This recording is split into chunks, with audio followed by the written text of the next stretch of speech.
जहां शोर शराबा ना हो, एकदम शांत वातावरण हो, वहां पर कथा करानी चाहिए।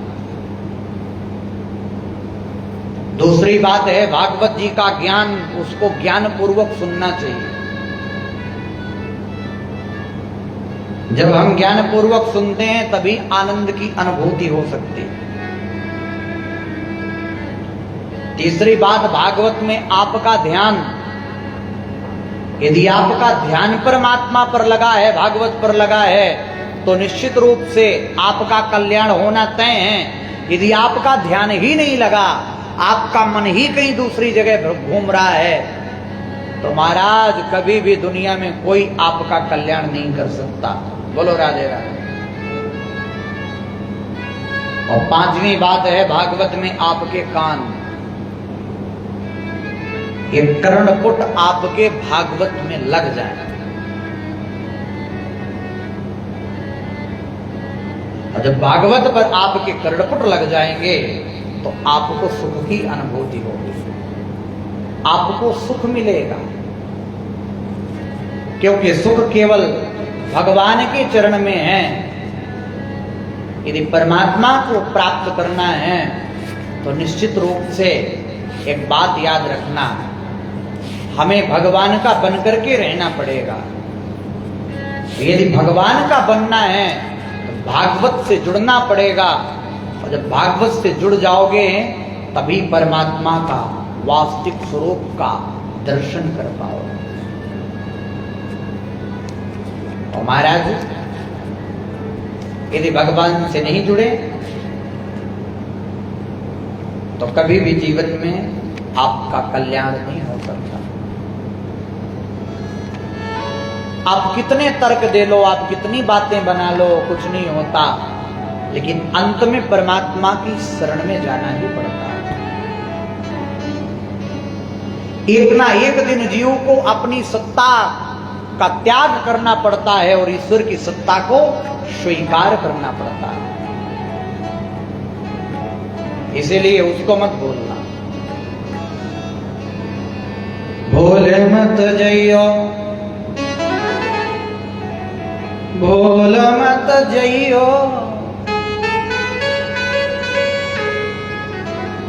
भोले मत जइयो,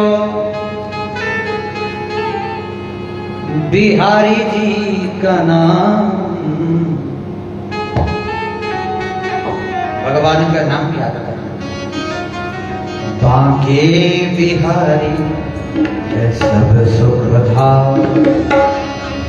बांके बिहारी सब सुख था, बांके बिहारी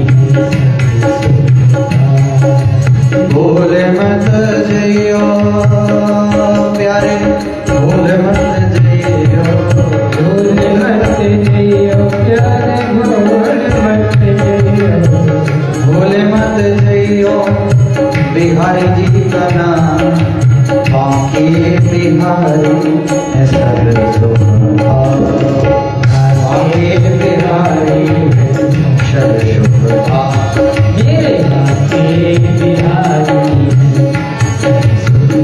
श्री राधे, बड़े भाव से प्रेम के साथ बोलो वृंदावन बिहारी लाल की।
खड़े हैं इनके चारों धाम, द्वार पे खड़े हैं इनके चारों धाम।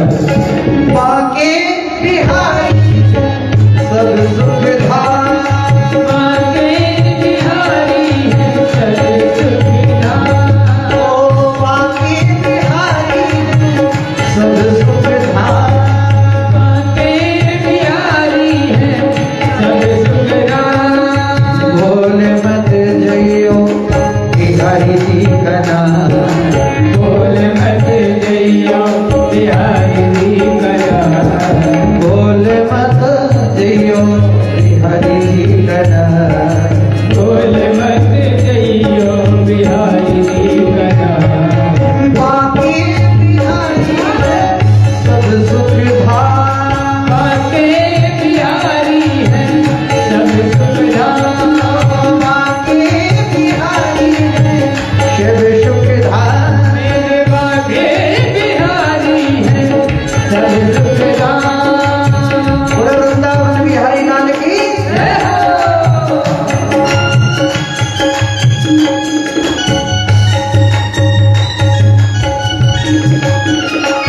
हरि बोल।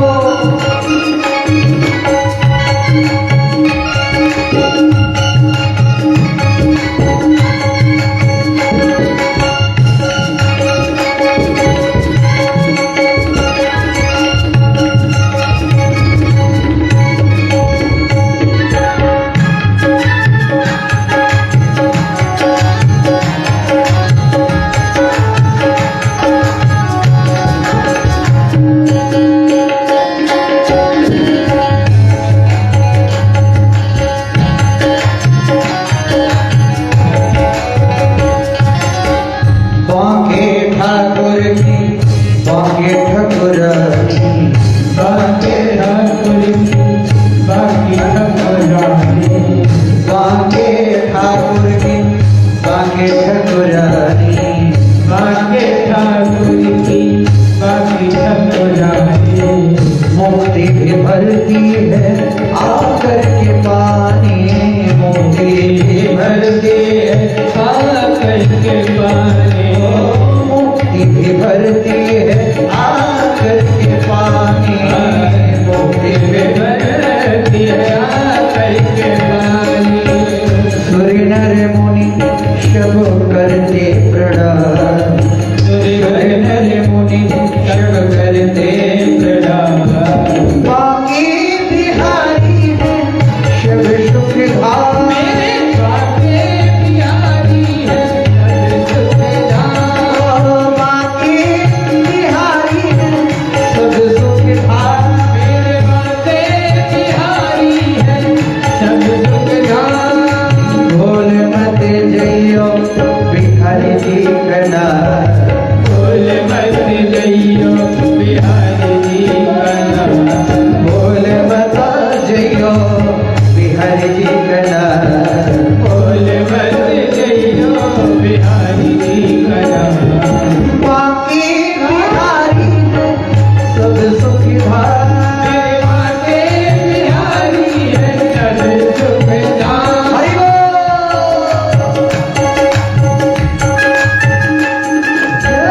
बड़े भाव से ताली बजाते हुए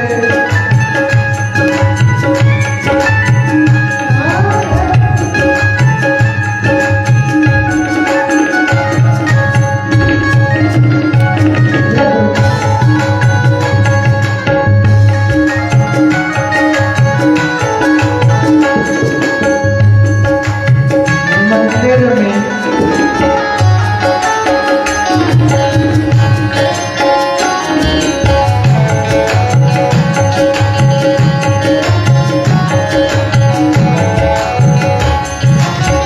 मंदिर में रहती है भीड़ बड़ी भारी, मंदिर में रहती है भीड़ बड़ी भारी, मंदिर में रहती है भीड़ बड़ी भारी, मंदिर में रहती है भीड़ बड़ी भारी। दर्शन को आते हैं लाखों नर नारी, दर्शन को आते हैं लाखों नर नारी, दर्शन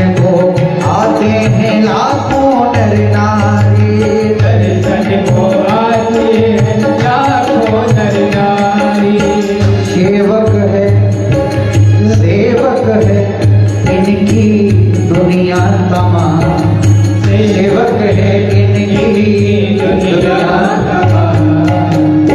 बाकी बिहारी है सद सुख धारे, बाकी बिहारी है सद सुख धारे, बाकी बिहारी है सद सुख धारे, बाकी बिहारी है सद सुख धारे। भूल मत जइयो बिहारी जी कदा, भूल मत जइयो बिहारी जी कदा, भूल मत जइयो बिहारी जी कदा, भूल मत जइयो बिहारी जी कदा। बाकी बिहारी है सब सुख धारे, बाकी बिहारी है सब सुख धारे, बाकी बिहारी है सब सुख धारे, बाकी बिहारी है सब सुख धारे, बाकी बिहारी है सब सुख धारे, बाकी बिहारी है सब सुख धारे। भूल मत जइयो बिहारी जी कदा, भूल मत जइयो बिहारी जी कदा, भूल मत जइयो बिहारी जी कदा, भूल मत जइयो बिहारी जी कदा। बाकी बिहारी है सब सुख धारे, बाकी बिहारी है सब सुख धारे, बाकी बिहारी है सब सुख धारे, बाकी बिहारी है सब सुख धारे, बाकी बिहारी है सब सुख धारे, बाकी बिहारी है सब सुख धारे, बाकी बिहारी है सब सुख धारे।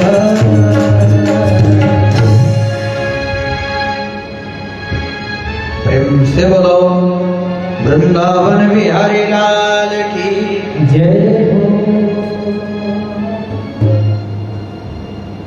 याद रखना, सुख केवल भगवान के चरणों में, भगवान के कीर्तन में सुख है, भगवान की कथा में सुख है। आनंद केवल परमात्मा के समीप है, बाकी कहीं नहीं।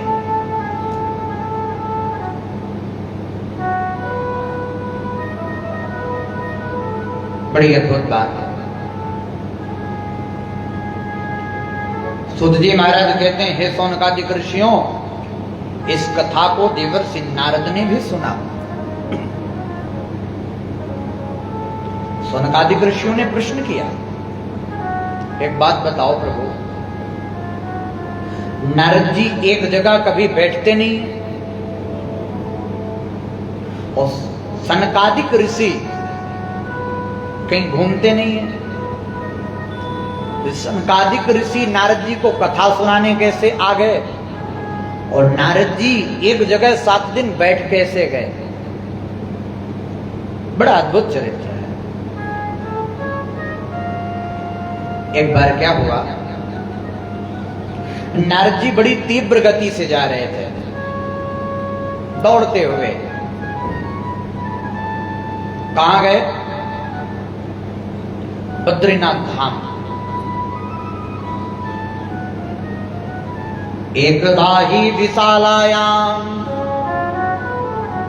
चत्वार ऋषियो मला सत्संगार्थम समायातो ददर्शुस्तत्र नारदम। बड़ी अद्भुत बात है। सत्संग के लिए बैठे हुए हैं, चारों भाई विराजमान हैं, सनत, सनंदन, सनातन, सनत कुमार, ये 4 भाई हैं। ब्रह्मा जी के सबसे पहले मानस पुत्र। हमारा चारों भाई बैठे हुए हैं, बड़े भाव से सत्संग कर रहे हैं। ददर्शुस्तत्र नारदम। इतने में इनकी दृष्टि पड़ी कि नारद जी जा रहे हैं, और नारद जी इतनी तीव्र गति से जा रहे थे कि महाराज क्या कहना। तो इन्होंने नारद जी को रोका। कथम ब्राह्मण दीन मुखा कुतश्चिंता तुरो भवान तरितम गम्यते पुत्र कुतश्चागमनं तव। हे ब्राह्मण देवता, हे नारद जी महाराज, एक बात बताओ, आप जा कहां रहे हो और आ कहां से रहे हो? आपका आगमन कहां से हुआ, प्रस्थान कहां हो रहा है? नारद जी सनत कुमारों को देख करके प्रणाम करते हैं। हे बड़े भैया, आपको प्रणाम। क्या बताऊं मैं कहां से आ रहा हूं? नारद के मन में कभी भी चिंता नहीं होती थी। आज नारद जी चिंतित हैं, लेकिन संत की चिंता में और संसार की चिंता में फर्क है। संत जब चिंता करता है तो दूसरों की करता है, और संसार जब चिंता करता है तो अपनी करता है। संसार अपने सिवा किसी की चिंता नहीं करता, लेकिन संत हमेशा दूसरों की ही चिंता करते हैं। ये संत का लक्षण है। नारद जी रोने लगे, नेत्र सजल हो गए। नारद जी ने कहा, जानते हो हम कहां से आ रहे हैं? अहम तो पृथ्वी में यातो ज्ञात्वा सर्वोत्तमामिति पुष्करम चा प्रयागम चा काशीं गोदावरीं तथा।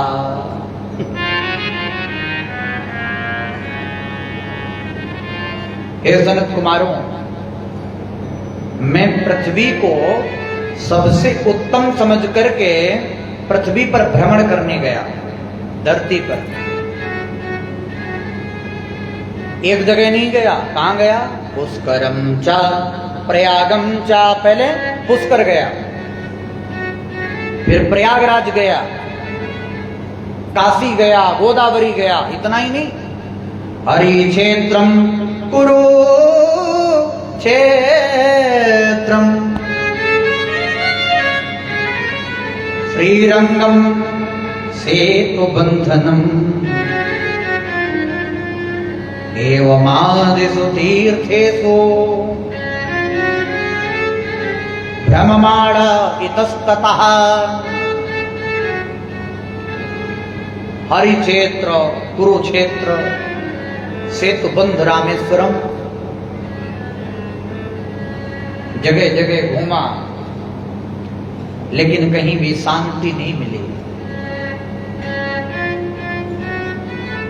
जहां गया वहीं महाराज सब कुछ दिखावा ही दिखावा दिखाई दिया संसार में। क्या देखा आपने? सनत कुमारों ने पूछा, क्या देखा? बोले, मैंने ये देखा कि नापस्यम कुच्छिच्छरम मनः संतोष कार्यकम कलिना अधर्म मित्रेण धैर्यं बाधिताधुना। मैंने ये देखा कि कोई भी व्यक्ति अपने धर्म का पालन नहीं कर रहा। प्रत्येक व्यक्ति की बुद्धि अधर्म ने बिगाड़ दिया है। कलयुग का मित्र है कौन? अधर्म। कलिना धर्म मित्रेण। अधर्म कलयुग का परम मित्र है। यदि कलयुग को अपने प्रभाव को डालना होता है तो अधर्म का साथ लेता है, क्योंकि जहां धर्म है वहां कलयुग नहीं हो सकता। जहां धर्म है वहां कलयुग का वास नहीं होता, और जहां अधर्म है वहीं कलयुग का निवास होता है। बोलो राधे राधे, बोलना पड़ेगा, है ना? इसलिए अधर्म के मार्ग को छोड़ करके धर्म पर जाना बड़ा कठिन है। कहीं दिखाई नहीं देता। और क्या देखा? बोले महाराज, मैंने देखा सत्यम नास्ति तपः शौचम दया दानम न विद्यते। उदरम भरडो जीवा परा का कूट भाषिण। हे सनत कुमारों, मैंने देखा कि सत्यम नास्ति, कोई भी व्यक्ति सत्य नहीं बोलता। प्रत्येक व्यक्ति झूठ बोलने पर लगा हुआ है। प्रत्येक व्यक्ति केवल झूठ की रोटी खाता है। झूठ ही लेना, झूठ ही देना, और झूठ ही भोजन, झूठ चबेना। अच्छा, जब से मोबाइल चला तब से झूठ बोलना और प्रारंभ हो गया। व्यक्ति हो गया कि नहीं? फोन लगाएगा कोई तो आप बैठे होगे कहीं और, तो महाराज बड़ी अद्भुत बात बताऊं, कहीं और बैठे हो, लेकिन बताओगे कहीं और कि मैं यहां हूं। आदत पड़ गई झूठ बोलने की। याद रखना प्यारे, झूठ बोलना अच्छी बात नहीं है। मैंने कल बताया था, नहीं असत्य संपातक पुंजा। कभी भी जीवन में झूठ नहीं बोलना चाहिए। झूठ बोल करके अपने कार्य को कराने का कार्य नहीं करना चाहिए। सत्य बोल करके अपने कार्य करवाओ। सत्य परेशान होता है, पराजित नहीं होता। नारद जी कहते हैं सत्यम नास्ति, सत्य रह ही नहीं गया। तपह शौचम, तप कोई कर नहीं सकता। 1 घंटे कोई बैठता है, 3 घंटे कोई बैठता है, तो महाराज 50 जगह से कमर दर्द होती है, 50 जगह से घुटने दर्द होते हैं। एक आसन में 3 घंटे नहीं बैठा जाता तो तप कौन करेगा? शौच माने पवित्रता, पवित्रता गायब हो गई। जो जिस अवस्था में है, आएगा, खाएगा, पिएगा, मस्त रहेगा। दया दानम न विद्यते, व्यक्ति के हृदय में दया गायब हो चुकी है। दया नहीं है किसी के प्रति, जीवों के प्रति भी दया नहीं है। मार करके खा जाते हैं। वो निर्जीवों को भी मार करके खा जाने वाले क्या दया दिखाएंगे? दानम न विद्यते, दान भी किया जाता है तो केवल दिखावा के लिए, नाम के लिए। मेरा नाम हो जाए, मैंने इतना दान किया, मेरा नाम हो जाए, मैंने इतना महल बनवाया, नाम नोट करवाओ। दान भी इसके लिए होता है।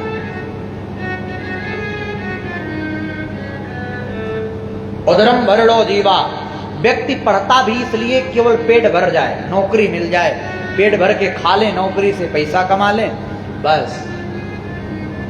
ज्ञान के लिए कोई नहीं पढ़ता, आध्यात्म के लिए कोई नहीं पढ़ता। पढ़ता है क्या?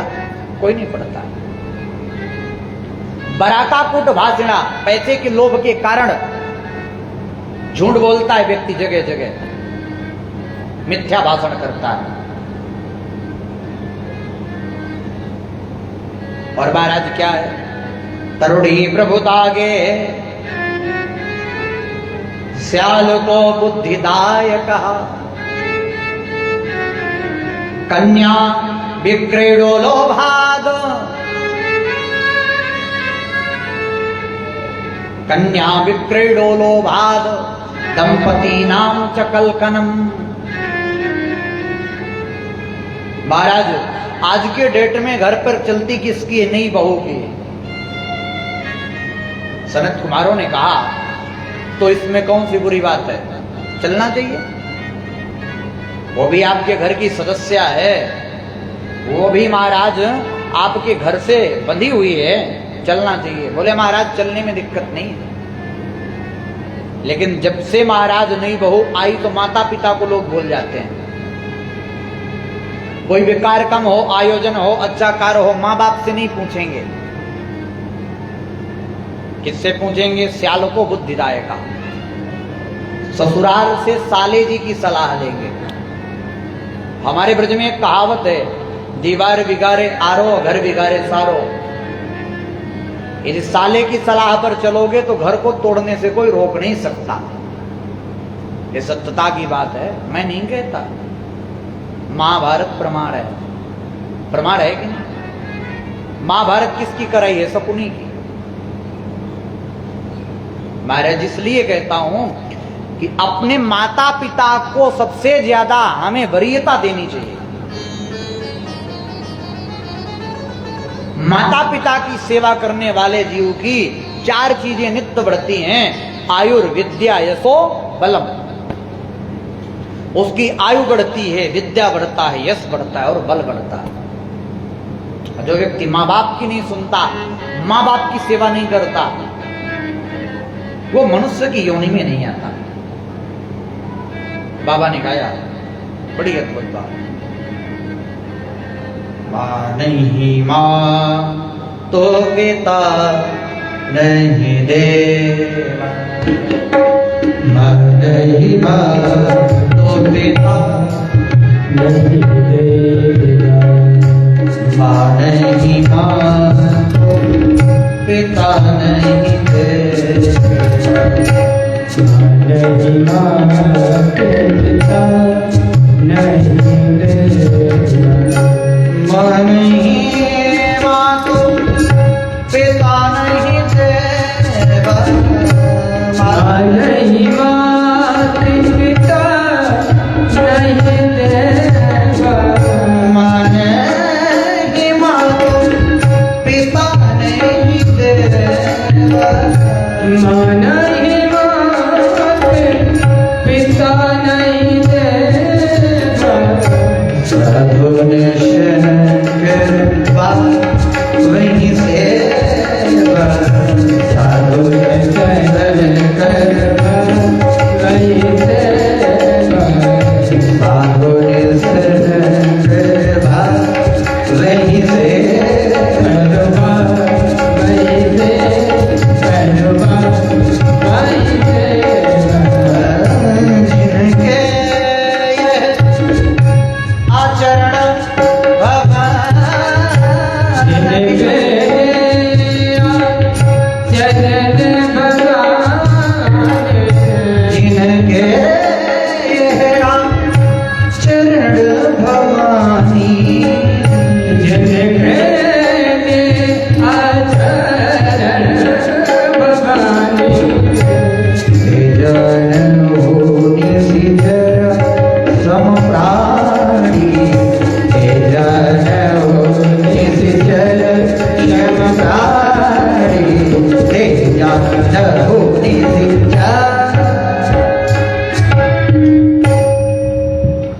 तेजानो निश्चल शन प्राणी।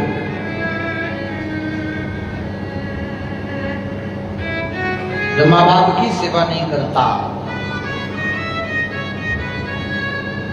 संतों को नहीं मानता, ब्राह्मणों को नहीं मानता, वेद को नहीं मानता, वेदांत को नहीं मानता, धर्म को नहीं मानता, वो मनुष्य की योनि में पैदा जरूर हुआ है लेकिन वो निशाचर ही है। बोलो राधे राधे। इसलिए कहता हूं कि नित्य निरंतर नित्य वृद्धों से बिना नित्य माता पिता की सेवा करो, नित्य अपने बुजुर्गों की सेवा करो, आपका कल्याण हो जाएगा। ये जीवन का परम लाभ है। नारद जी कहते हैं, महाराज माँ बाप की कोई सुनता नहीं और क्या करते हैं? कन्या विक्रीडो लोभाग दंपति नाम च कल्कनम।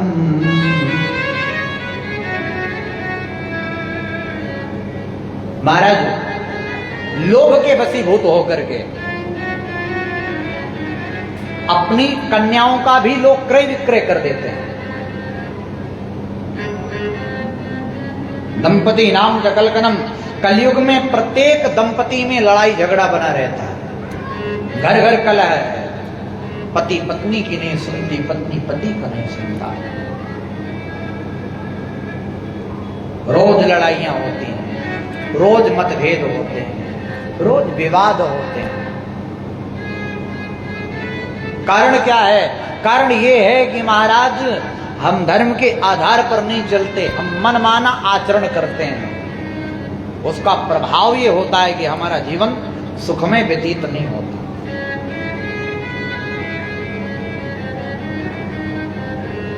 नारद जी रो पड़े, आगे गया तो मैं वृंदावन पहुंचा। कहां? वृंदावन। सनत कुमारों ने पूछा, वृंदावन में आपने क्या देखा देवर्षि? बोले एक चीज देखी, चला जा रहा था, एक तरुणी युवावस्था की नारी मुझे आवाज देती। क्या कहती है? भो भो साधो क्षणम तिष्ठा, भो भो साधो क्षणम तिष्ठा, मच्चिंतामपि नाशय, दर्शनम तव लोकस्य सर्वथा हरम परम।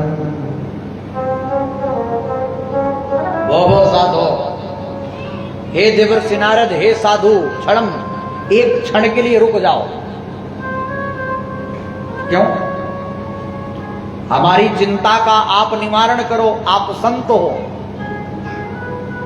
मैं गया, वहां देखा कि सारी युवतियां वहां भीड़ लगा करके खड़ी थी, और वहां पर महाराज कौन बैठा था? दो वृद्ध पुरुष मूर्छित अवस्था पर पड़े थे। बोलो राधे राधे। और महाराज मूर्छित अवस्था पर दो वृद्ध पुरुष पड़े थे। उस युवती ने कहा कि हे देवर्षि नारद, इनके बुढ़ापे को दूर करो, इनका कष्ट दूर करो। नारद जी ने कहा, मैंने पूछा, देवी आप कौन हो? नारद जी ने बड़ी अद्भुत बात कही।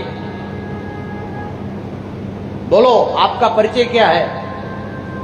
हे सनत कुमार, उसने अपना परिचय दिया। अहम भक्ति रीति ख्याता, इमौ में तनयो मतो, ज्ञान वैराग्य नामेन काल योगीन जर्जरो। बड़ी अद्भुत बात।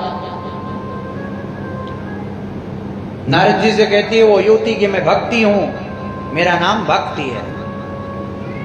ये जो मूर्छित अवस्था पर पड़े हुए हैं, ये दोनों मेरे पुत्र हैं, इनका नाम ज्ञान और वैराग्य है। नारद जी आश्चर्यचकित, मां युवा और पुत्र बूढ़े, ऐसा कैसे हो सकता है? भक्ति मैया ने कहा, मैं द्रविड़ देश पर उत्पन्न हुई, कर्नाटक में। कर्नाटक से चली, गुजरात आई, महाराष्ट्र आई, गुर्जरे जीर्णताम गता, वहां जीर्ण हो गई। लेकिन जब मैं वृंदावन आई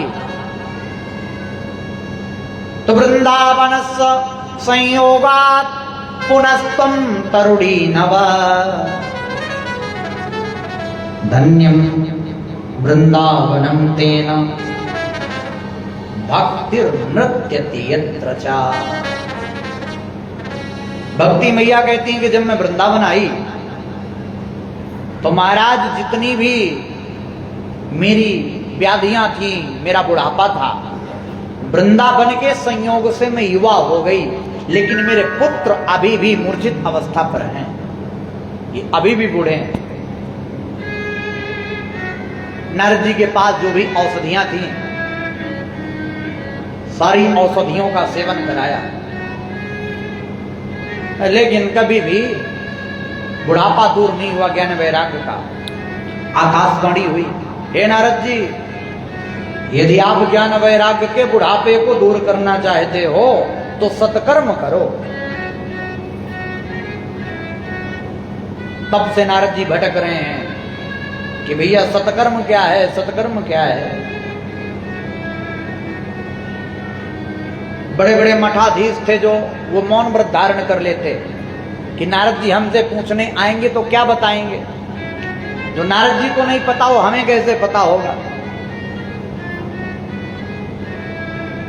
हे सनत कुमारों, तब से सत्कर्म की खोज में मैं भटक रहा हूं। आप बताओ सत्कर्म क्या है? सनत कुमारों ने कहा, बड़ी छोटी सी बात है नारद जी, आप सत्कर्म नहीं जानते? मैं बताता हूं सत्कर्म क्या है। सत्कर्म सोच कौनोनम ज्ञान यज्ञ स्मृतो बुधई श्रीमद्भागवतालापः सतुगीता सुकादिभिः। हे नारद जी, आप सत्कर्म जानना चाहते हो? सत्कर्म श्रीमद् भागवत है। आप ज्ञान वैराग्य के बुढ़ापे को दूर करना चाहते हो तो भागवत महापुराण की कथा करा दो, ज्ञान वैराग्य का बुढ़ापा दूर हो जाएगा। बोलो राधे राधे। नारद जी आश्चर्यचकित रहे। महाराज, मैंने वेद वेदांत घोषैश्च गीता पाठेर मुहुर्मुहु। हे प्रभु, मैंने वेद का पाठ किया, वेदांत का पाठ किया, गीता का पाठ किया। एक बार नहीं किया, बार बार किया, फिर भी ज्ञान वैराग्य का बुढ़ापा दूर नहीं हुआ तो भागवत से कैसे दूर होगा? मेरे समझ में नहीं आ रहा। सनत कुमारों ने समझाया, हे नारद जी, मान लीजिए एक आम का वृक्ष है। आम का वृक्ष जानते हो? आम के वृक्ष में सुंदर पके हुए फल लगे हैं। अब आपसे कहा जाए कि आप आम के वृक्ष की जड़ को खाओ और फिर आपको जड़ खिलाने के बाद फल खिला दिया जाए, तो आपको स्वाद किस में आएगा? जड़ में कि फल में? फल में। इसलिए नारद जी, वेद क्या है? जड़ है। निगम कल्पतरोर गलितम फलम सुखमुखादमृत द्रव संयुतम पिबत भागवतम रसमालयम मोहरहो रसिका भुवि भावुका।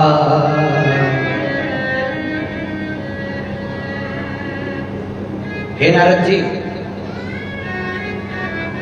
निगम रूपी वेद का कल्प वृक्ष और कल्प वृक्ष का फल है भागवत, जिसको आचार्य सुखदेव ने गाया है। सुख जानते हो? तोता। या तो ये कह लीजिए कि तोता उसी फल को खाता है जो ज्यादा मीठा होता है, या तो ये कह लीजिए कि तोता जिस फल को खा लेता है वो मीठा हो जाता है ना?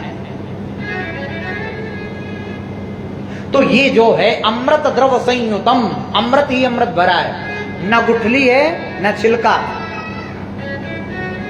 केवल इसको पीना है और जितनी बार पियोगे उतना आनंद आएगा। एक बार नहीं, दो बार नहीं, बार बार पियो और जितनी बार पियोगे उतने ही आनंद के पात्र बनोगे, बड़ा आनंद आएगा। बोलो राधे राधे। मोहरहो रसिका भुवि भावुका। मुहुर मुहुर बार बार पियो।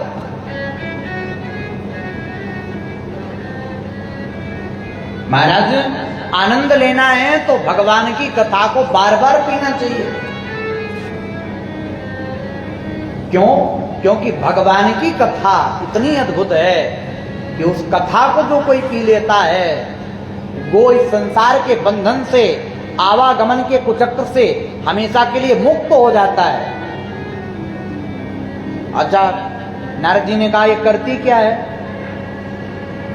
बोले शिवदम कल्याणम। शिव माने क्या होता है? शिव का अर्थ होता है कल्याण। आपका कल्याण करती है कथा, आपको सतमार्ग पर लगाती है कथा। भारत, इसलिए इसको बार बार सुनो, जितनी बार सुनोगे आनंद उतना आएगा। नारद जी ने कहा एक बात बताओ, कोई संत व्यक्ति हो, धर्मात्मा हो, पूजन पाठ करने वाला हो, तपस्वी हो, साधु हो, यदि वो भागवत सुना और सुनकर के मोक्ष को प्राप्त कर लिया तो इसमें भागवत का क्या अस्तित्व, क्या महत्व भागवत का? क्या कोई ऐसा व्यक्ति है जो दुराचारी हो, उसने भागवत सुना हो, सुनकर के मोक्ष को प्राप्त किया हो? सनत कुमारों ने कहा सुनो नारद जी, मैं आपको भी कहता हूं बड़े ध्यान से सुनना, कौन कौन से व्यक्ति भागवत सुनने से मोक्ष को प्राप्त करते हैं, तरते हैं? भागवत जी बताती, ये मानवा पाप कृतस्तो सर्वदा सदा दुराचाररता विमार्गगा क्रोधाग्नि दग्धा कुटिलाश्च कामिनः सप्ताह यज्ञे न कलौ पुनन्ति ते। ये मानवाः पाप कृतस्तु सर्वदा, वह मनुष्य जो जीवन पर्यंत केवल पाप कर्म ही किया हो, स्वप्न में भी कभी पुण्य का कार्य ना किया हो, सदा दुराचार रता विमार्गगा, हमेशा दुराचार के मार्ग पर चलने वाला हो, क्रोधी हो, दग्धी हो, कुटिल हो, यहां तक कि कामी हो, यदि वह भी 7 दिन बैठ करके भागवत की कथा करा लेता है और सुन लेता है तो वो भी मोक्ष को प्राप्त हो जाता है। बोलो श्रीमद् भागवत महापुराण की जय। दूसरी बात, पंचोग्र पापा छल छंदकारिणा क्रूरा पिशाचा युव निर्दयाश्च ब्रह्मस्व पुष्ट्वा व्यभिचारकारिणा सप्ताह यज्ञे न कलौ पुनन्ति ते। हे देवर्षि नारद, कोई 5 प्रकार के उग्र से उग्र पाप किए हो, समझ लीजिए जो सबसे बड़े पाप माने जाते हैं, ब्रह्म हत्या, गो हत्या, ऐसे पाप जिसने किए हैं, यदि वो भी भागवत सुन लेता है तो मुक्त हो जाता है। बोलो राधे राधे। ये भागवत की महत्वता है। और ब्रह्मस्व पुष्ट्वा, ब्रह्म हत्यारा हो, व्यभिचारी हो, यहां तक कि क्रूर हो, निर्दयी, जिसके हृदय में दया ना हो, मृत्यु के बाद वह पिशाच योनि को प्राप्त हो गया हो, प्रेत बन गया हो, और प्रेत बनने के बाद भी यदि मुक्त ना हो रहा हो, यदि उसके निमित्त भी भागवत सुनवा दो, उसके निमित्त भी भागवत की कथा करा दो, तो जीव मुक्त हो जाता है। बोलो राधे राधे। ये भागवत महापुराण की सामर्थ्यता है। इसीलिए कहता हूं ये साधारण ग्रंथ नहीं। आज तक आपने क्या सुना मैं नहीं जानता, लेकिन मैं जो सुनाऊंगा वो शास्त्र ही सुनाऊंगा। मैं आपको चुटकुला सुनाने नहीं आया। बहुत आते हैं चुटकुला, ये मत समझना कि नहीं आता, लेकिन मेरा उद्देश्य है कि आप लोग भागवत के महत्व को समझो। इसलिए मैं एक एक श्लोक का व्याख्या बता रहा हूं आपको, जो भागवत की कथा कहती है। और कथा में बहुत कम लोगों का मन लगता है। जो कथा में रुचि रखने वाला होगा उसी के मन लगेगा कथा में। अब बाकी जो चुटकुला सुनने वाले हैं वो नहीं आएंगे यहाँ। बोलो राधे राधे। इसलिए बड़ी अद्भुत बात कहते हैं नारद जी, यदि भागवत की इतनी बड़ी महत्वता है तो किसने भागवत सुन करके मुक्ति को प्राप्त किया? सनत कुमारों ने वर्णन किया। हे नारद जी, एक बड़ा अद्भुत वर्णन सुना रहा हूं आपको। भगवान पर लगन लग जाए, यदि भगवान की आश्रित जीव हो जाए तो जीवन धन्य हो जाता है। आसरा इस जहां का मिले ना मिले, इस संसार का आसरा मिलता है नहीं मिलता कोई फर्क नहीं पड़ता, लेकिन भगवान का सहारा, भगवान का आसरा जरूर चाहिए। आसरा इस जहां का मिले ना मिले, मुझको तेरा सहारा सदा चाहिए। आसरा इस जहां का मिले, आसरा इस जहां का मिले ना मिले, आसरा इस जहां का मिले ना मिले, आसरा इस जहां का मिले ना मिले, मुझको तेरा सहारा सदा चाहिए, मुझको तेरा सहारा सदा चाहिए। आसरा इस जहां का मिले, आसरा इस जहां का मिले। चांद तारे फलक पे दिखे ना दिखे, चांद तारे फलक पे दिखे ना दिखे, चांद तारे फलक पर दिखे ना दिखे, चांद तारे फलक पर दिखे ना दिखे, मुझको तेरा नजारा सदा चाहिए। आसरा इस जहां का मिले, आसरा इस जहां का मिले ना मिले। हरि बोल।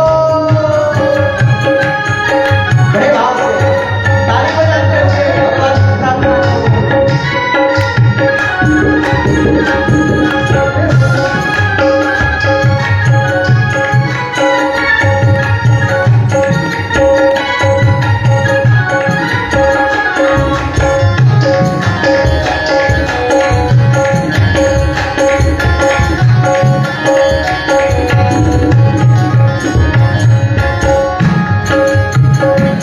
मेरी धीमी है चाल और पत्थर है विशाल, मेरी धीमी है चाल और पत्थर है विशाल, मेरी धीमी है चाल और पत्थर है विशाल, मेरी धीमी है चाल और पत्थर है विशाल। हर कदम पर मुसीबत है हमको संभाल, हर कदम पर मुसीबत है हमको संभाल, हर कदम पर मुसीबत है हमको संभाल, हर कदम पर मुसीबत है हमको संभाल। पाँव मेरे थके हैं चले ना चले, पाँव मेरे थके हैं चले ना चले, पाँव मेरे थके हैं चले ना चले,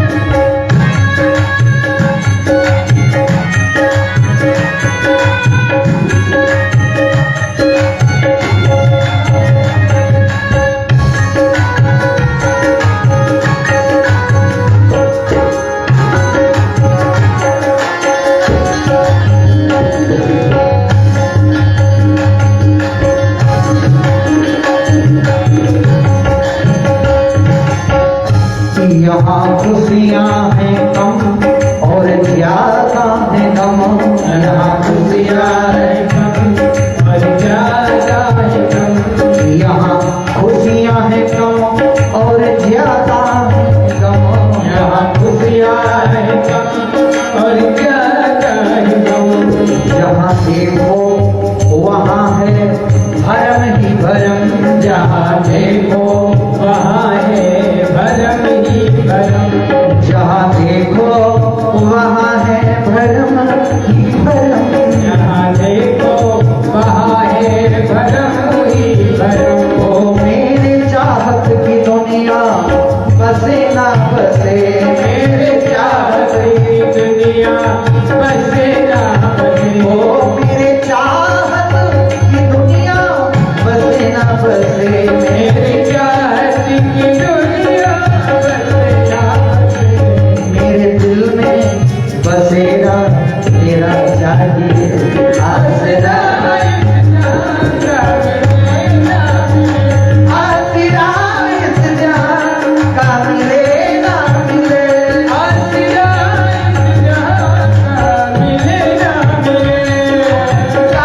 इस जहां का मिले ना मिले।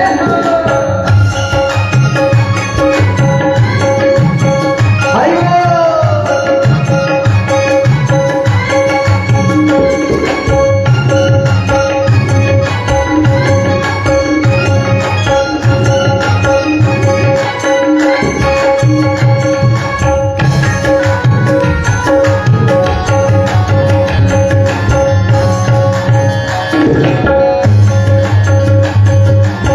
बोले वृंदावन बिहारी लाल की। कहते हैं बड़ी अद्भुत बात। कहते हैं ताली वो नहीं बजाते, ताली वो नहीं बजाते जिन्हें कोई गम होता है। अब भैया ताली वही बजाते हैं जिनके बाजुओं में दम होता है। आसरा इस जहां का मिलेगा।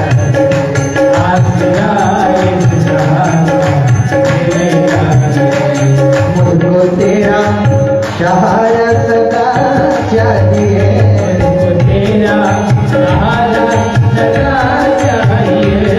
पाँव मेरे थके हैं चले ना चले। पाँव मेरे थके हैं चले ना चले। पाँव मेरे थके हैं चले ना चले। पाँव मेरे थके हैं चले ना चले। मुझको तेरा नजारा सदा चाहिए।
अद्भुत चरित्र सुनाते हैं।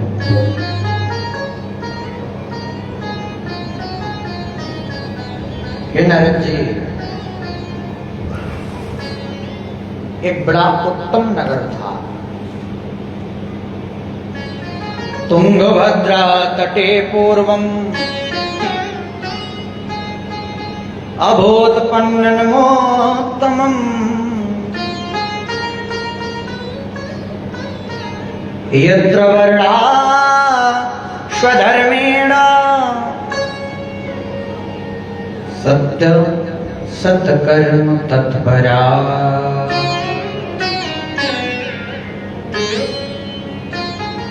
हे देवर्षि नारद, तुंगभद्रा नदी के तट पर एक उत्तम नामक नगर था। और महाराज, उस उत्तम नामक नगर में चारों वर्ण के लोग रहते थे, ब्राह्मण क्षत्रिय वैश्य सब रहते थे। और महाराज, उस पर एक पंडित जी भी रहते थे जिनका नाम था आत्मदेव। क्या नाम था? आत्मदेव। जानते हो, आत्मदेव जी बड़े ज्ञानी थे। आत्मदेव जी महाराज बड़े ही ज्ञानी, बड़े ही दिव्य आत्मा। कथा करते, कीर्तन करते, भागवत करते, भगवान का नाम लेते। आत्मदेव किसे कहते हैं जानते हो? जिसकी आत्मा में देवत्व का वास होता है वो आत्मदेव है। बोलो राधे राधे।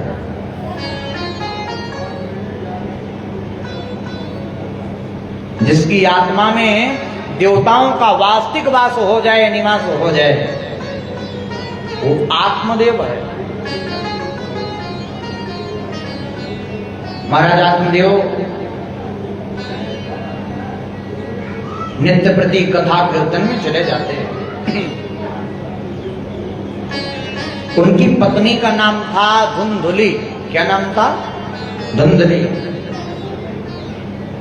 और महाराज, उनकी पत्नी बड़ी विपरीत। पंडित जी जितने सीधे और धर्म पत्नी उतनी ही कर्कशा। ऐसी बाणी बोलती थी कि महाराज क्या कहना।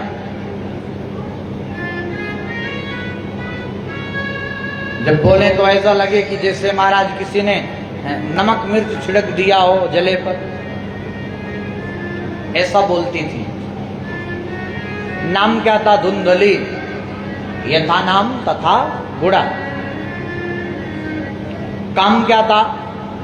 जब पति देव घर से चले जाएं तो कभी इस पड़ोसी से झगड़ना, कभी उस पड़ोसी से झगड़ना। सारा दिन पत्नी का साम्राज्य। और शाम को महाराज जब पति देव आवे तो द्वार पर आरती सजा करके खड़ी हो जाती थी। और महाराज आरती सजा करके जब खड़ी हो जाए, पति देव की नजरों में बड़ी अच्छी बन जाए।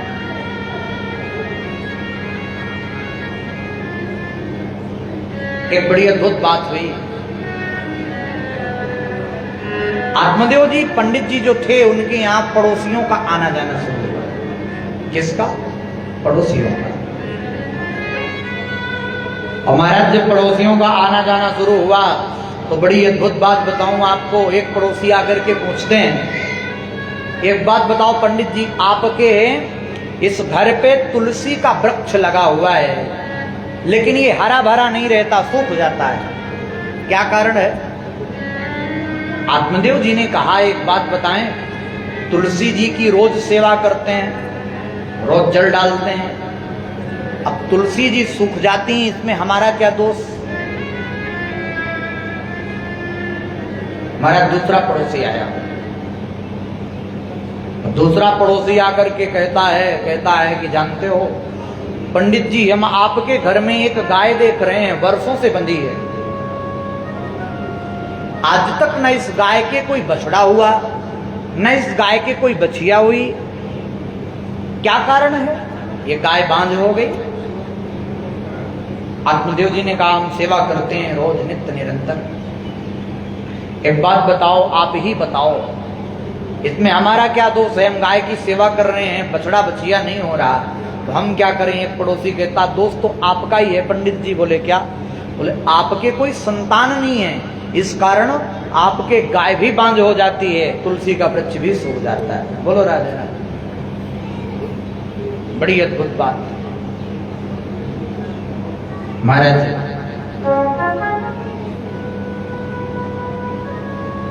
आत्मदेव जी को ग्लानि हुई, दुख हुआ। आत्मदेव जी वन को चले गए, विचार करने लगे कि बस आज जाऊंगा, जब तक पुत्र प्राप्ति का वरदान नहीं मिल जाता तब तक वापस नहीं आऊंगा, वन में ही अपने प्राण त्याग दूंगा। बोलो राधे राधे। महाराज बड़ी विचित्र बात। बैठ गए, बैठ करके रोने लगे।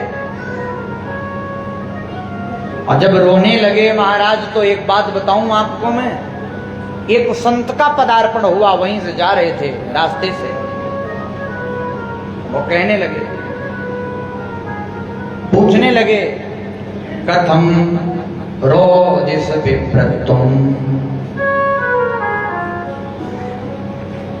काते चिंता बलीयसी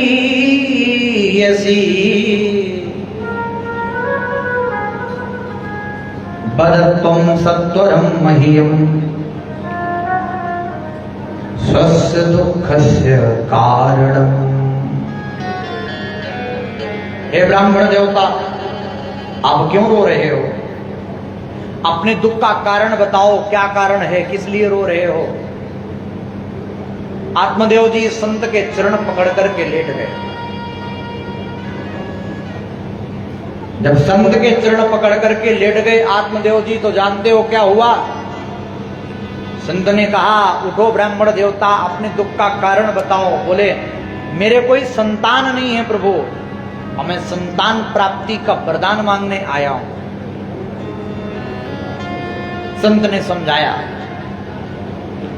क्या संसार के संतान के चक्कर में पड़े हो? क्या कारण है? आप संतान संतान की बात करते हो, उस संतान के लिए जो बुढ़ापे में घर से निकाल देती है। बताओ, ऐसी संतान का क्या करना? जो हमारी होकर के न रहे, जो हमारा साथ ना दे सके बुढ़ापे में, ऐसी संतान पैदा हो जाने से भी क्या फायदा? हे पंडित जी, एक काम करो, आप भगवान को ही अपना पुत्र मान लो। भगवान तो सबसे मित्रता निभाते हैं। को ही मोहि नाते अनेक मानिए जो भावे। भगवान कहते हैं, तुम मुझसे जो संबंध बनाओगे उसी संबंध में मैं प्राप्त हो जाऊंगा। चाहे माता बना लो, चाहे पिता बना लो, चाहे पति बना लो, चाहे भाई बना लो, चाहे बंधु बना लो, भगवान से कोई भी रिश्ता बना सकते हो। और परमात्मा प्रत्येक रिश्ते को बड़े बखूबी निभाते हैं। मुंजा ज्ञानम प्रजारोपम बलिष्ठा कर्मणो गति विवेकम तो समासाद्य त्यज संसार वासना।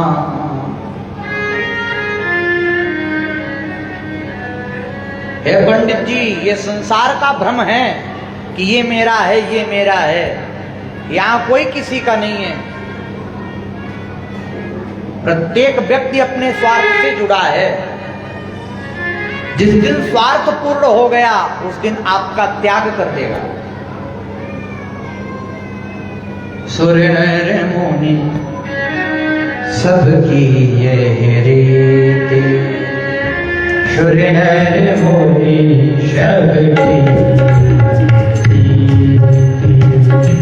सूर्य नर मुनि सबकी यह रीति, सूर्य नर मुनि सबकी, सूर्य नर मुनि सब की यह रीति, सूर्य नर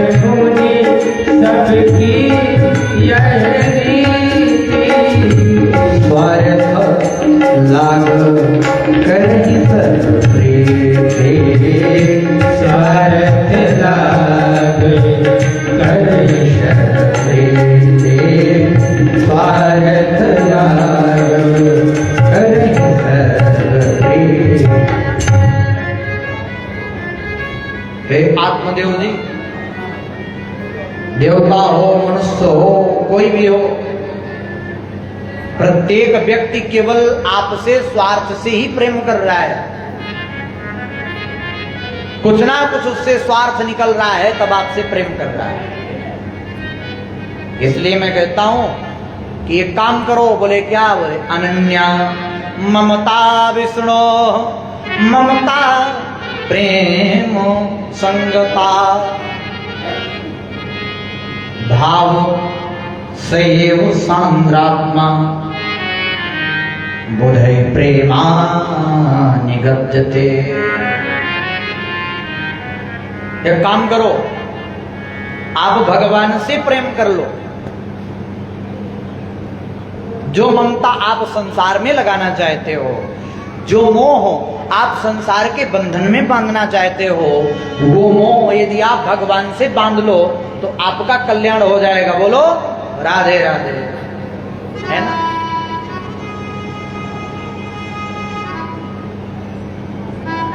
बड़ी अद्भुत बात है। भागवत का मतलब जानते हो क्या होता है? भागवत का मतलब होता है भक्ति, ज्ञान, वैराग्य और तप।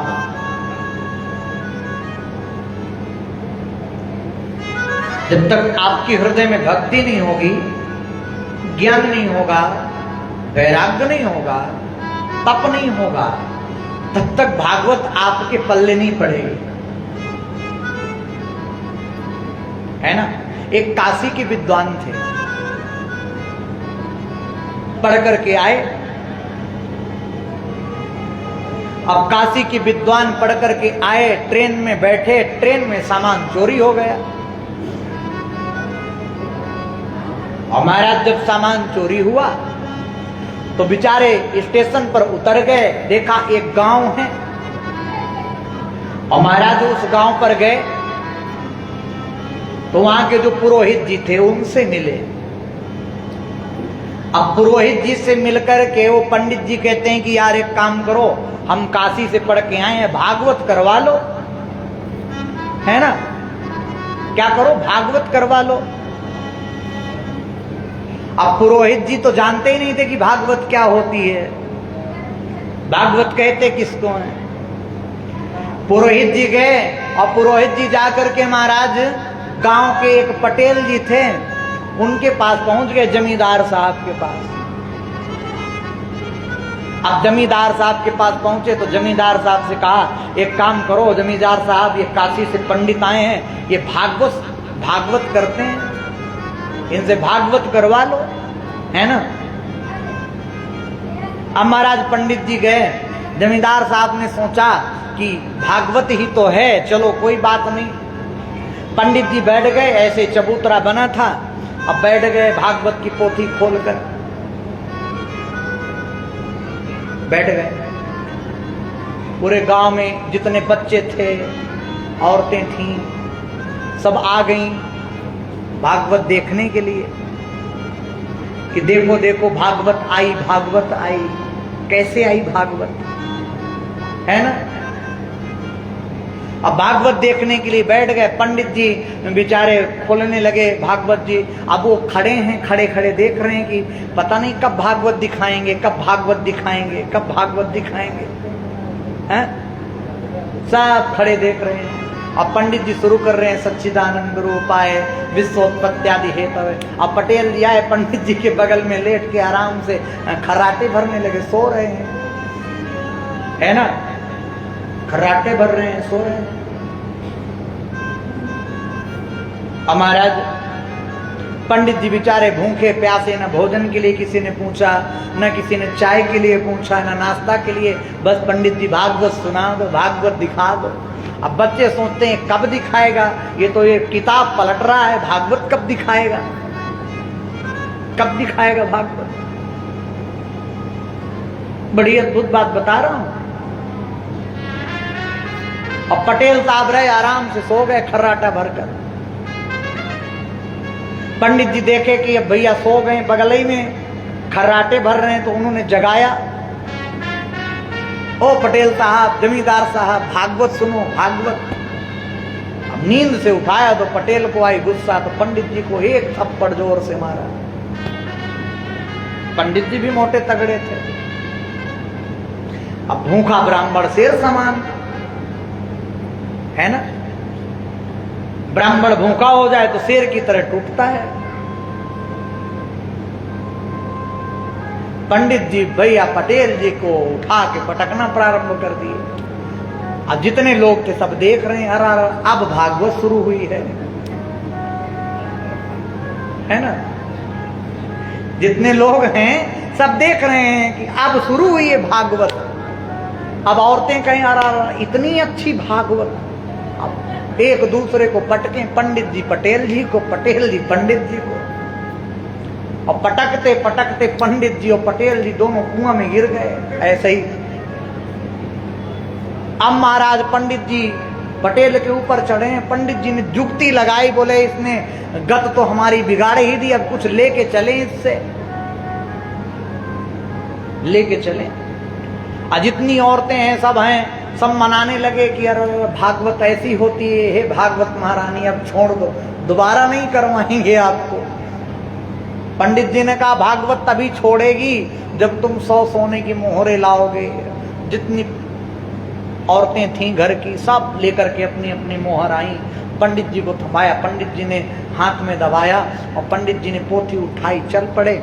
अब महाराज जितने गांव के लोग थे, पटेल जी ने कहा कि हो गई भागवत।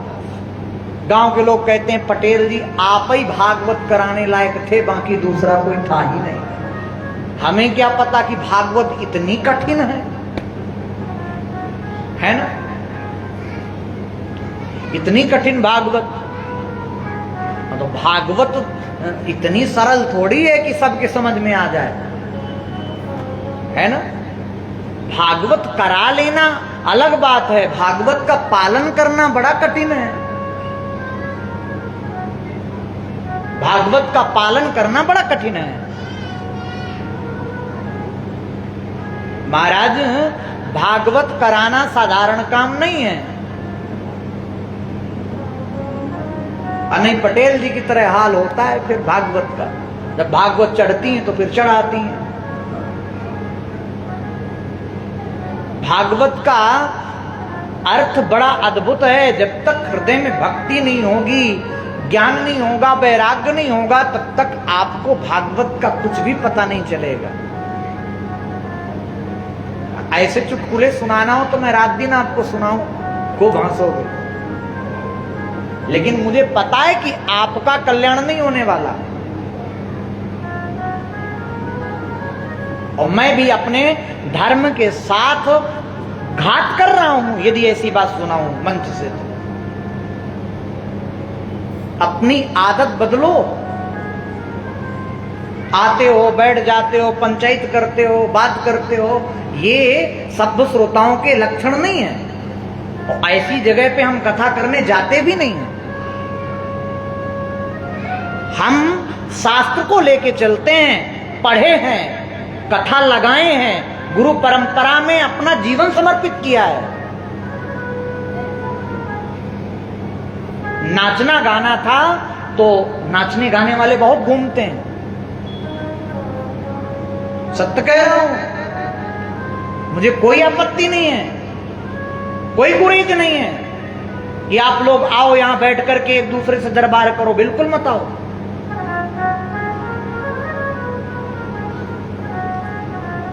यदि बैठना है तो जिस तरह एक छात्र डिसिप्लिन से बैठता है अपनी पाठशाला में, अपनी कक्षा में, उस तरह बैठ करके सुनो। और नहीं सुनना तो मत आओ। मुझे भीड़ की आवश्यकता नहीं होती। मैं अपने धर्म के लिए जी रहा हूं और अपने धर्म को सुचारू रूप से, शास्त्र रूप से रखता हूं। कोई अनर्गल प्राप्त नहीं करता। एक भी मेरा प्रलाप अनर्गल सुनो तो बताना। यदि कल्याण चाहते हो, निष्ठा चाहते हो तो भागवत सुनो, नहीं तो भागवत का नाम मत दिया करना। आप लोग भागवत का नाम मत देना। आप जब भी कराना, आप लोग ये देखना कि कभी सम्मेलन हो रहा है चुटकुले का कार्यक्रम हो रहा है। भागवत ऐसे नहीं होती।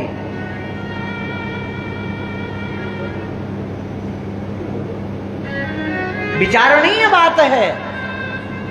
हम कहां जा रहे हैं, किस ओर जा रहे हैं, कर क्या रहे हैं, हमें कोई फर्क नहीं पड़ता कि दोबारा हमें कोई पूछेगा कि नहीं पूछेगा।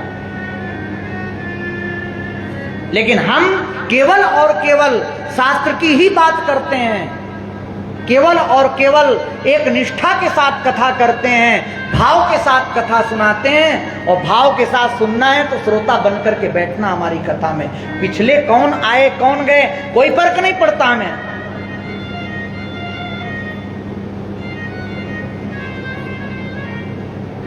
बोलो राधे राधे। इसलिए बड़े प्रेम से सुनना कथा। हाँ, कथा में यदि आपको लगे कि महाराज जी आपकी कथा में गड़बड़ी है तो कोई एक व्यक्ति हाथ खड़ा करके कह दे कि महाराज आप कथा नहीं सुना रहे हो। है कोई व्यक्ति? जहां बात समझ में ना आए वो मुझसे पूछे कि हाँ महाराज ये बात समझ में नहीं आई।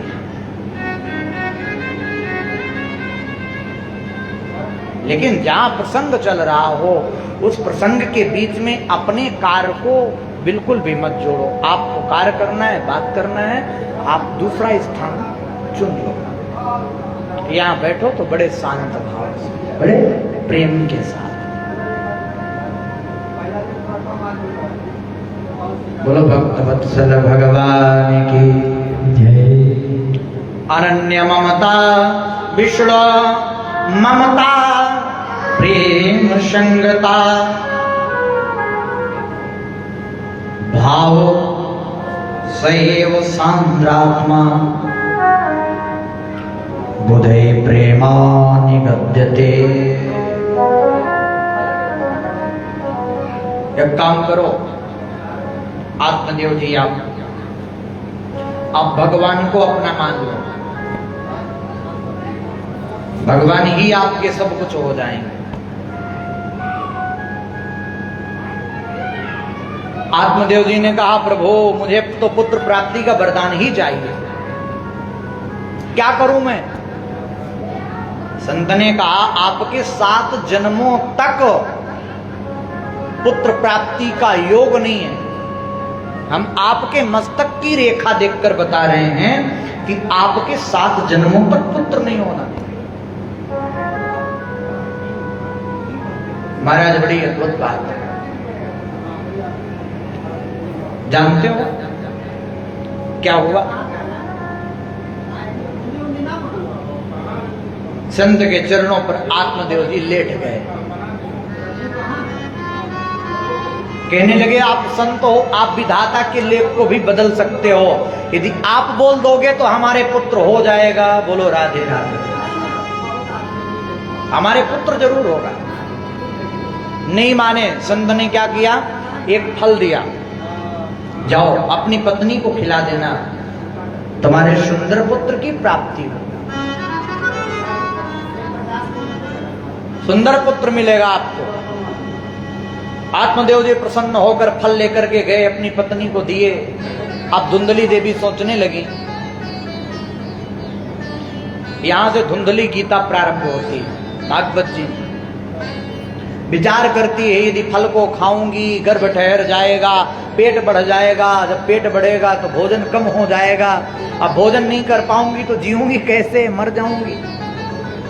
हे भगवान, कहीं 12 वर्ष तक सुखदेव जी की तरह गर्भ में रह गया तो मेरी मौत पक्की है।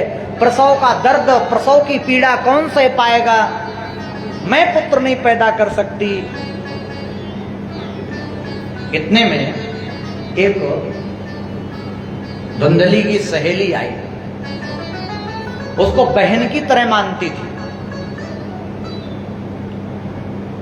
देखो भगवान की लीला, जिसके पास खाने के लिए नहीं होता उसके पास खाने वालों की लाइन लगी रहती है, और जिसके पास खाने के लिए बहुत कुछ भरा पड़ा है उसके यहाँ खाने वाला नहीं होता। आत्मदेव जी के पास खूब धन है, संपत्ति है, वैभव है, वहां कोई पुत्र नहीं है, भोगने वाला नहीं है। और जो उसकी सहेली थी उसके 10 पुत्र हो चुके थे, धन नहीं था, खाने के लिए तरस रही थी। एक डील पक्की हुई। क्या हुई? एक काम करते हैं, आप हमें अपना पुत्र दे देना, हम आपको पुत्र के बदले में धन दे देंगे। जब पुत्र पैदा हुआ उसकी सहेली के, तो प्रसव पीड़ा से ही उठा करके, प्रसूतिका गृह से, गर्भगृह से उठा करके वो पुत्र धुंधली को दे देती है और धुंधली उसके बदले में धन दे देती है। आत्मदेव जी को बता दिया गया हमारे पुत्र हुआ। आत्मदेव जी बड़े प्रसन्न, पुत्र होने पर खूब बधाइयां, खूब दान दक्षिणा किया ब्राह्मणों को, संतों को। लेकिन महाराज याद रखना, जब पुत्र पैदा होता है तो मां का दायित्व बढ़ जाता है। मां चाहे तो बालक को संत बना दे, मां चाहे तो बालक को डाकू बना दे, और मां चाहे तो बालक को महाराज कुछ भी बना सकती है। ये संस्कार, प्रथम संस्कार मां के होते हैं, इसीलिए मां को प्रथम गुरु कहा गया है जीव। मां क्या होती है? गुरु होती है। बोलो राधे राधे। बड़ी अद्भुत बात। धुंधकारी बिगड़ना प्रारंभ हो गया। सबसे पहले ताश के पत्ते खेलने लगा, फिर जुआ खेलने लगा, फिर मदिरा पीने लगा, फिर वेश्यागामी हो गया, बिगड़ गया। और महाराज वो जो फल था उसको धुंधली ने गाय को खिला दिया था, तो 10वें महीने में गाय के भी एक सुंदर पुत्र हुआ। कान गाय की तरह थे, सारा शरीर मनुष्य की तरह था। नामकरण हुआ। नामकरण क्या हुआ? जो सहेली वाला पुत्र था धुंधली का, उसका नाम धुंधकारी हुआ। और महाराज गाय का जो पुत्र था उसका नाम गोकर्ण हुआ। गोकर्ण पंडितो ज्ञानी धुंधकारी महाखलः। गोकर्ण जी महाराज महान ज्ञानी हो गए और धुंधकारी महान खल हो गया। बड़ी अद्भुत बात। बिगड़ना प्रारंभ हुआ, सब कुछ करने लगा, सकल कर्म। एक दिन आत्मदेव जी बैठे, देखा तो जगह जगह मदिरा की बोतलें ढनक रही। रोने लगे, तेरे जैसा पुत्र ना होता तो ही ठीक होता। का धन संचय पूत सपूत, और का धन संचय पूत कपूत। याद रखना, यदि आपका पुत्र सुपुत्र हो गया तो भी धन जोड़ने की जरूरत नहीं है। यदि आपका पुत्र कुपुत्र हुआ तो चाहे जितना जोड़ करके रख दो, वो सब बहा देगा, उसके पास कुछ बचेगा नहीं। बोलो राधे राधे। आत्मदेव जी रोने लगे। गोकर्ण जी ने समझाया, हे पिताजी एक बात बताओ, आप किसके लिए रो रहे हो? कौन किसका पुत्र, कौन किसका पिता, कौन किसकी मां, कौन किसका भाई? एक बात बताओ पिताजी, यदि पुत्र हमारा होता तो आने से पहले क्यों नहीं बताता पिताजी मैं आ रहा हूं? बताता है क्या? नहीं बताता। यदि पिता अपने होते तो जाने के बाद चिट्ठी क्यों नहीं लिखते कि बेटा मैं यहां सुखी हूं कि दुखी हूं? कोई पिता बेटे का हाल चाल जानने आता है क्या मरने के बाद? बताओ। हे आत्मदेव जी, ये सारा संसार केवल और केवल मोह एवं ही कारणम, मोह के बंधन में बंधा है। ये बंधन यही धरती पर जुड़ता है और इसी धरती पर समाप्त हो जाता है। देहे स्तमान सरुधिरे बेमत्यम त्यजत्वम जाया सुता दिसु सदा ममतां विमुंच पश्यामि समजगदिदं क्षणभंग निष्ठ वैराग राग रसिको भुवि भक्त निष्ठा। हे पिताजी, ये सारा शरीर, ये मानव जीवन केवल 5 तत्वों से बना है। देह, अस्थि, मांस, रुधिर। और कौन से 5 तत्व? शीत जल पावक गगन समीर। चेती जल पावक गगन समीर। शीत जल पावक गगन समीर। चेती जल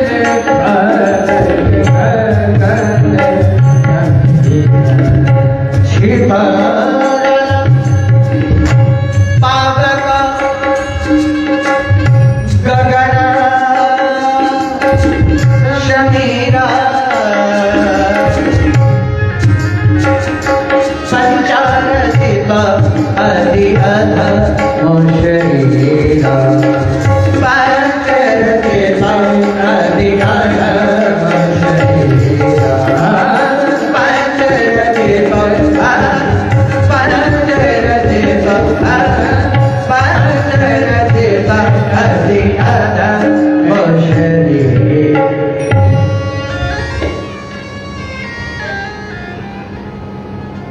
हे पिताजी, ये मानव जीवन पृथ्वी, जल, आकाश, वायु,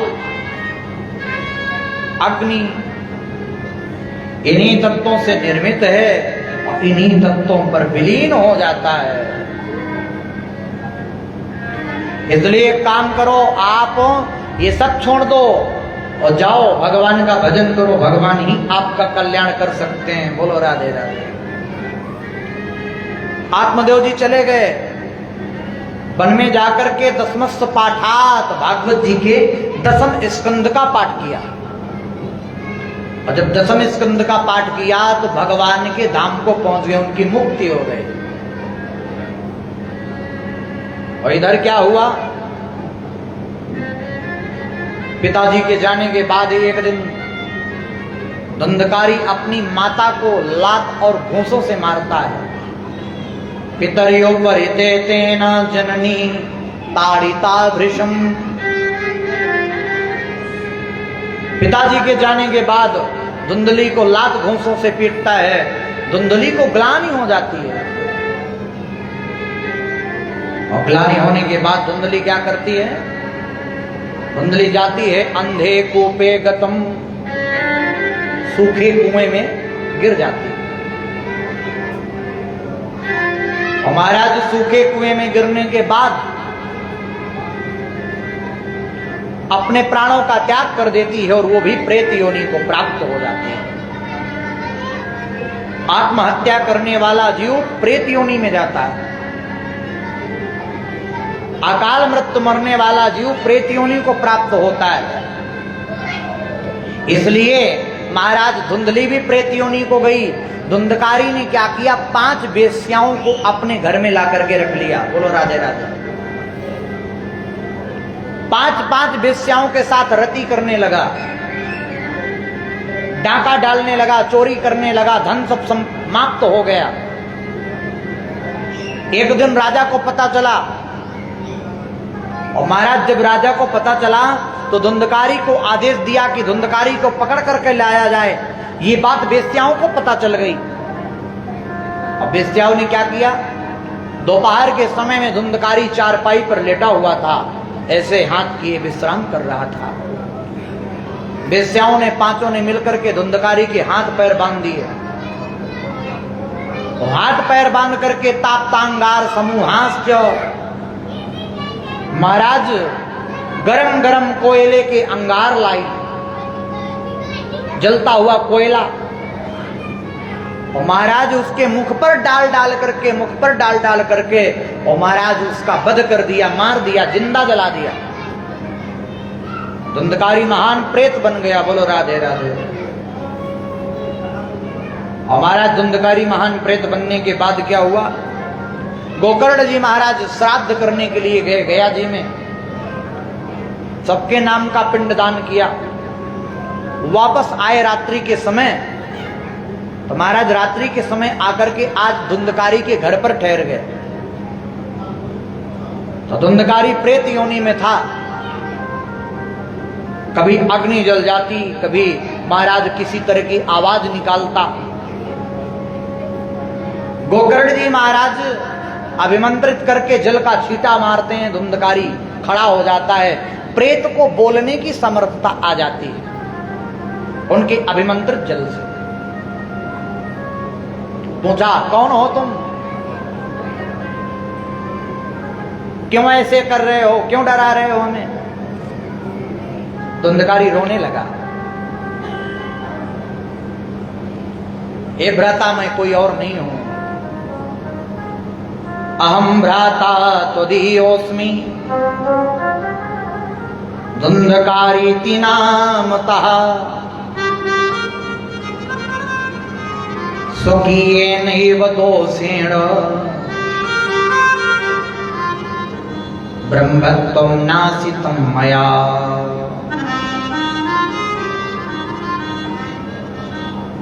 हे गोकर्ण जी महाराज, मैं आपका भाई हूं धुंधकारी। अपने किए गए पाप कर्म के कारण मेरी ब्रह्मणत्ता नष्ट हो गई। गोकर्ण जी ने कहा, एक बात बताओ, तुम प्रेत योनि में पड़े हो, मैंने तुम्हारे नाम का पिंडदान कर दिया है गया जी में। धुंधकारी कहता है, एक पिंडदान नहीं 100 पिंडदान कर दो, तब भी मेरा उद्धार होने वाला नहीं है। बोलो राधे राधे। क्यों? क्योंकि मैंने इतने बुरे कर्म किए हैं, इतने बुरे कर्म किए हैं कि उन बुरे कर्मों का परिणाम ये है कि मैं भूख प्यास से तड़प रहा हूं और इस प्रेत योनि में पड़ा हूं। आप संत हो, आप मेरे मुक्ति का मार्ग उपाय खोजो। प्रातःकालीन के सत्र में गोकर्ण जी महाराज सूर्य भगवान को अर्घ देते हैं। सूर्य भगवान से पूछा, हे गुरुदेव आप ही बताओ इसका क्या उपाय है? सूर्य भगवान ने कहा, इति सूर्यवचः साक्षात्। भगवान सूर्य बड़ी अद्भुत बात कहते हैं, हे गोकर्ण, यदि तुम धुंधकारी को मुक्त करना चाहते हो, धुंधकारी को इस श्राप से मुक्त करना चाहते हो, प्रेत योनि से मुक्त करना चाहते हो, तो एक काम करो। क्या? श्रीमद्भागवतम मुक्ति सप्ताहम वाचनम कुरु। धुंधकारी को भागवत की कथा सुना दो, और भागवत की कथा सुनाने के बाद महाराज धुंधकारी प्रेत योनि से मुक्त हो जाएगा। बोलो श्रीमद्भागवत महापुराण की जय हो। हे नारद जी, गोकर्ण जी ने कथा सुनाई, धुंधकारी आया, प्रेत है, एक 7 गांठ का बांस था व्यास मंच के पास लगा हुआ था, उसके छिद्र पर बैठ गया, कथा सुनता रहा। अंतिम दिन जब कथा का विश्राम हुआ तो महाराज सुंदर भगवान का पार्षद आए, और पार्षद आकर के धुंधकारी को बैठा करके ले जाने लगे। गोकर्ण जी ने रोका, प्रश्न किया, अत्रैव बहवः सन्ति श्रोतारो मम निर्मला। हे पार्षदों, यहां तो मेरे बहुत से श्रोता बैठे हैं, फिर एक बात बताओ, विमान केवल धुंधकारी के लिए क्यों आया? ये सारे श्रोताओं ने कथा सुनी, लेकिन विमान केवल धुंधकारी को, ये क्यों हुआ? पार्षदों ने हाथ जोड़ करके कहा, महाराज क्षमा करना, श्रवणस्य विभेदेन। हे गोकर्ण जी महाराज, आपने कथा कही, इसमें कोई दो राय नहीं, लेकिन इन श्रोताओं ने उस कथा को सुना नहीं। इनके सुनने में भेद है, धुंधकारी के सुनने में भेद है। कैसा भेद? बोले महाराज धुंधकारी ने कथा को सुना, सुनकर के जीवन में उतारा, उसका चिंतन किया, गुणानुवाद किया, और इन्होंने कथा को सुना और सुनकर के इस कान से सुनकर के इस कान से निकाल दिया। इनका कल्याण होने वाला नहीं है। बोलो राधे राधे। श्रोता 3 प्रकार के होते हैं। कितने प्रकार के? 3 प्रकार के श्रोता। पहले नंबर वाले होते हैं श्रोता जो एकाग्रचित्त बैठ करके केवल कथा ही सुनते हैं और सुनकर के केवल भगवान का चिंतन करते हैं, भगवान से प्रार्थना करते हैं, अपने पाप पुण्य को अपने हृदय में सोचते हैं कि प्रभु हमसे ये अपराध हुआ है, क्षमा करना। वो श्रोता होते हैं। और महाराज दूसरे नंबर वाले होते हैं सरौता। सरौता के एक ही काम होता है। सरौता का क्या काम है? सुपारी को काटना है ना। जो सरौता होते हैं वो आते हैं, 4 कमियां निकालेंगे व्यास जी पर, 4 कमियां निकालेंगे संगीत वालों पर, 4 कमियां निकालेंगे आयोजक संयोजक पर। और महाराज ये कमियां निकाल करके उन्हें किसी से लेना देना नहीं होता, और वो महाराज अपनी बात रखते हैं और चले जाते हैं। बोलो राधे राधे। और तीसरे नंबर वाले होते हैं सोता, जो बड़े अच्छे लगते हैं हमें। बड़े बड़े पंडालों में कथा होती है, बांस की बल्ली लगाई जाती है, टेंट लगाया जाता है, आराम के साथ बैठे टिक करके और 3 घंटे की खूब अच्छी नींद ली, बढ़िया नींद आई आराम से। और नींद आने के बाद महाराज जब बोलो वृंदावन बिहारी लाल की जय, नींद खुली, प्रसाद लिया और प्रसाद लेकर के चले गए। याद रखना कथा जो है बड़ी महत्वपूर्ण है। एक सेठ जी थे, सेठ जी खूब मोटे ताजे हृष्ट पुष्ट। महाराज उनकी पत्नी ने कहा एक काम करो, यहां इतने दिन से कथा हो रही है, जाओ कथा सुन आओ। और पत्नी के बार बार कहने पर सेठ जी कथा सुनने गए। तो गांव के सेठ थे, बड़े आदमी थे, तो आयोजक संयोजक जो थे उन्होंने कहा आइए आइए सेठ जी आइए। सेठ जी आए, फिर कहा बैठिए सेठ जी बैठिए। सोफा लगा दिया, बढ़िया कुर्सी लगा दी, है ना। अब बैठ गए कुर्सी में आराम से। सेठ जी बैठते ही सो गए। कथा विश्राम हुई, और जब कथा विश्राम हुई तो सब लोगों ने कहा सेठ जी कथा समाप्त हो गई, अब जाइए। गए, पत्नी ने पूछा एक बात बताओ क्या सुन के आए हो कथा में? बोले मैंने कथा में 3 चीजें सुनी। बोले क्या? बोले किसी ने कहा आइए, फिर किसी ने कहा बैठिए, और फिर किसी ने कहा जाइए। क्या सुना मैंने? 3 चीजें, आइए, बैठिए और जाइए। पत्नी ने कहा आप इसी को रटो, चिंतन करो इसका, आइए बैठिए जाइए। अब बैठ गए सेठ जी महाराज। रात्रि का समय बैठ करके आंख बंद कर लिए, आंख बंद करके आइए बैठिए जाइए, आइए बैठिए जाइए। और संयोग बस उनके घर में चोरी होने लगी। चोर आ गए कहीं से। जैसे चोर प्रवेश किए तो सेठ जी के मुंह से निकला आइए।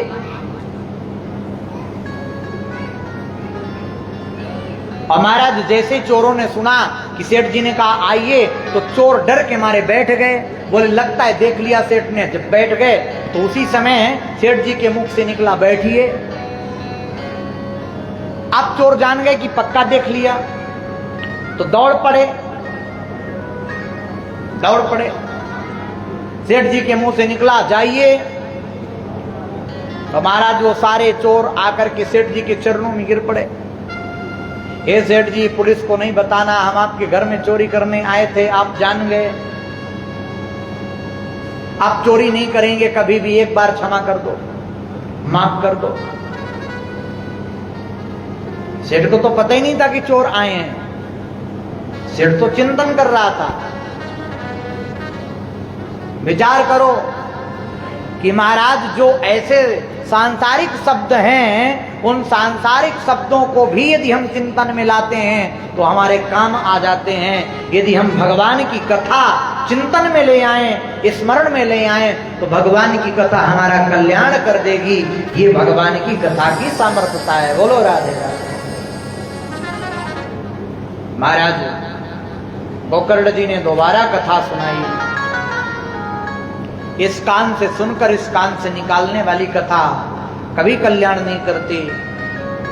दोबारा कथा हुई, सबके लिए विमान आया, भक्ति ज्ञान वैराग्य का बुढ़ापा दूर हुआ, धुंधकारी को मुक्ति मिल गई और बड़ा अद्भुत कीर्तन हुआ।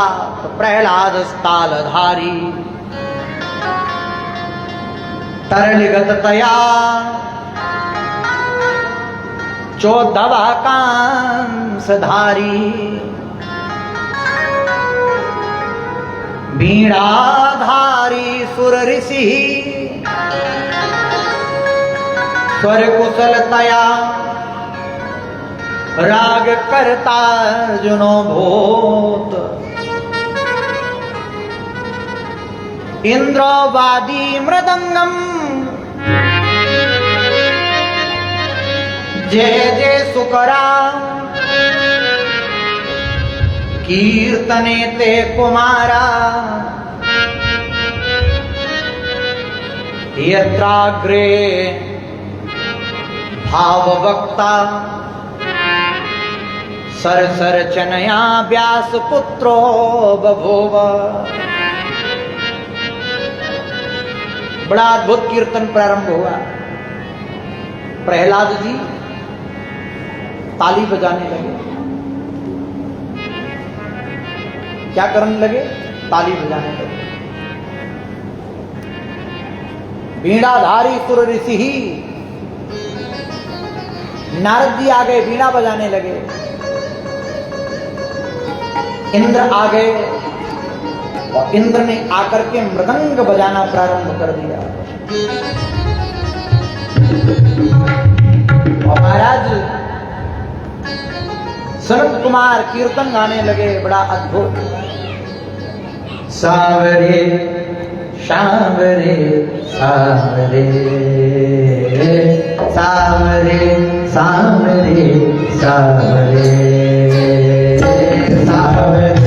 सावरे सावरे